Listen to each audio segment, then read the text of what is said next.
What's up guys, I'm Squeak Pro Barber, and today I'm going to be showing you how to assemble our FF2020 Clipper Lever.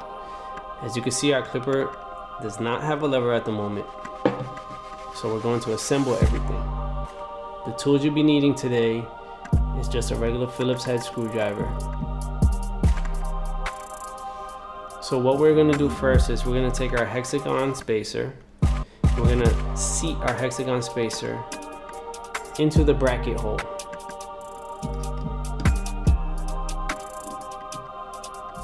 Once our spacer is already set, we're going to take our lever. So our lever has a small notch on the end of it, and we're going to line the notch up with the indent that's on our clipper bracket.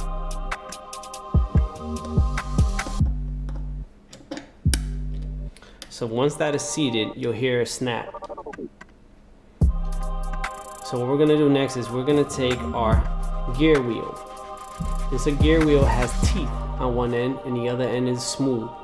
So what we're going to do is we're going to apply our gear wheel facing inward with the teeth facing down into the lever. Now if you look inside the lever, there is little gear teeth. So we're just pretty much going to line them up.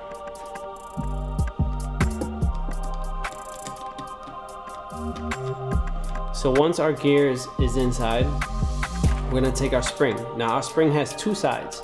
We have a larger side on one end and a smaller side on the other. So our smaller side is going to go over our spacer. Once you have the spring sitting over the spacer, we're going to take our screw. Now we're going to begin to tighten.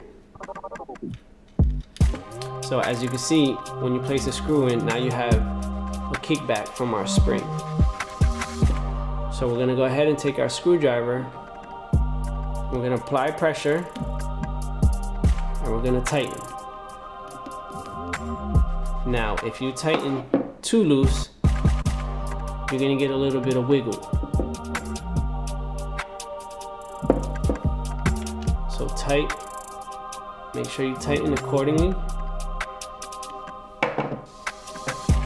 and then you check. You check for your comfort and what works best for you. So there you have it, our FF2020 Clipper with our lever assembled.